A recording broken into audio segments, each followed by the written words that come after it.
આપણું ધોરણ 1માં આપણું પેજ નંબર 38. આપણે પેજ નંબર 37 ઉપરનું આગળના વિડીયોમાં શીખી ગયા પાણી બચાવો.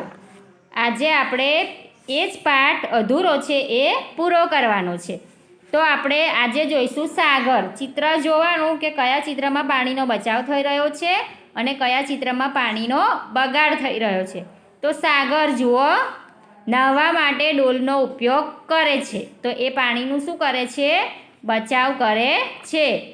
નાહવા માટે ફક્ત ડોલ પાણીનો જ ઉપયોગ કરે છે, એટલે સાગર પાણીનો બચાવ કરી રહ્યો છે. પછી ધરતી. બાજુના ચિત્રમાં જુઓ, ધરતી સંડાસ વારંવાર પાણીથી સાફ કરે છે. તો એ પણ પાણીનો બગાડ કરી રહી છે. સાગર છે એ નાહવા માટે ડોલનો ઉપયોગ કરે છે, તો એ પાણીની બચત કરે છે. અને ધરતી છે એ સંડાસ વારંવાર પાણીથી સાફ કરે છે, તો એના માટે એને ખોટું મળ્યું છે અને 0 ગુણ મળ્યો છે અને એ પાણીનો બગાડ કરે છે. પછી જુઓ ખુશી દિવસમાં 2 વાર ચહેરો ધુએ છે. ખુશી દિવસમાં 2 વાર એનો ચહેરો ધુએ છે, તો એ પાણીનો બચાવ કરે છે. આખો દિવસ કંઈ પાણીથી ચહેરો ધોતી નથી, દિવસમાં 2 જ વાર એનો ચહેરો ધોવે છે, તો એને પણ સાચું મળ્યું છે અને એને 2 ગુણ મળ્યા છે. પછી એની બાજુમાં જુઓ સાગર. ચાલુ નળને તરત જ બંધ કરી દે છે. તો સાગર પણ પાણીનો બચાવ કરે છે. ચિત્રમાં આપણને દેખાય છે. ચાલુ નળને તરત જ બંધ કરી દે છે. ડોલ પાણી ભરાઈ ગયું છે એટલે ચાલુ નળને તરત જ બંધ કરી દે છે, એટલે પાણીની બચત કરે છે. તો એના માટે એને સાચું મળ્યું છે અને 2 ગુણ મળ્યા છે. પછી જુઓ ધરતી. ઘરની છતમાંથી ટપકતા પાણીની જાણ તેના માતા પિતાને કરતી નથી.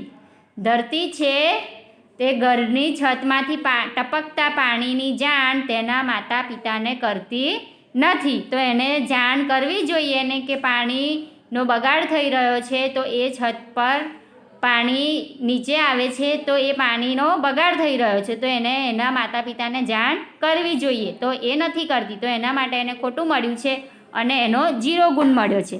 પછી જુઓ યશ પાણીની બોટલ ભરતી વખતે પાણી ઢોળાવા દે છે. એ પણ પાણીનો બગાડ કરે છે. પાણીની બોટલ ભરાઈ જાય તો પાણી ઢોળાવા દેવું જોઈએ નહીં. તો એ પાણીનો બગાડ કરે છે, એના માટે એને ખોટું મળ્યું છે અને 0 ગુણ મળ્યો છે. તો તમને સમજમાં આવ્યું હશે કે કયા ચિત્રમાં પાણીનો બગાડ થઈ રહ્યો છે અને કયા ચિત્રમાં પાણીની બચત થઈ છે. આપણને ચિત્ર જોઈને ખબર પડે છે. હવે જુઓ નીચે કોષ્ટક આપેલું છે. યશ, ધરતી, સાગર અને ખુશી, જેમને આપણે 2 ગુણ આપ્યા હતા. જે સાચું છે એને 2 ગુણ મળ્યા હતા અને જેનું ખોટું છે એને 0 ગુણ મળ્યો હતો.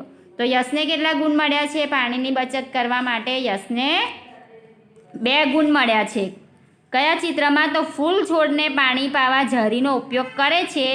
એ ચિત્રમાં યશે પાણીનો બચાવ કર્યો છે, એટલે એને 2 ગુણ મળ્યા છે. પછી બીજામાં 0 મળ્યા છે, એટલે કુલ ગુણ એના 2 થયા. પછી ધરતી કોઈ પણ ચિત્રમાં પાણીનો બચાવ કરતી નથી, એટલે એને 0 મળ્યું છે અને એને કુલ ગુણ પણ 0 મળ્યું છે. સાગર જુઓ, ચાલુ નળને તરત બંધ કરી દે છે, એના માટે એને 2 ગુણ મળ્યા છે.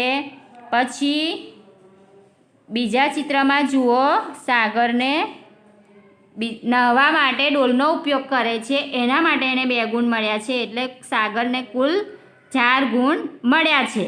પછી જુઓ નીચે ખુશીને કેટલા ગુણ મળ્યા છે? તો ખુશી શાકભાજી ધોવા વાડકા પાણીનો ઉપયોગ કરે છે, એના માટે એને 2 ગુણ મળ્યા છે. પછી દિવસમાં 2 વાર ચહેરો ધોવે છે, એના માટે એને 2 ગુણ મળ્યા છે. 2 ને 2 4 થયા. પછી બીજા તેના કપડાં ધોવા માટે ડોલ પાણીનો ઉપયોગ કરે છે, એના માટે એને 2 ગુણ મળ્યા છે. તો એના 2 2 4 કુલ ગુણ 6 મળ્યા છે. તો તમને અહીંયા પ્રશ્ન પૂછ્યો છે, જવાબ તમારી જાતે લખવાનો. ખાલી જગ્યા સૌથી ગુણ મેળવ્યા છે, તેથી ખાલી જગ્યા બધામાં કાળજીપૂર્વક પાણીની બચત કરે છે. તો કોને આપણે સૌથી ગુણ આપ્યા છે? તમને કોષ્ટક મેં પૂરીને બતાવ્યું છે, જવાબ તમારે લખવાનો છે. તો કોને સૌથી ગુણ મળ્યા છે? ખુશીને. તો તો ખુશીને સૌથી ગુણ મેળવ્યા છે, તેથી ખુશી બધામાં કાળજીપૂર્વક પાણીની બચત કરે છે. તો આપણને અહીંયા પાણીનો બચાવ કરવા વિશે સમજાવ્યું છે કે તમે પણ પાણીનો બચાવ કરો. પાણી એ આપણી અમૂલ્ય સંપત્તિ છે. આપણે હંમેશા પાણીની બચત કરવી જોઈએ.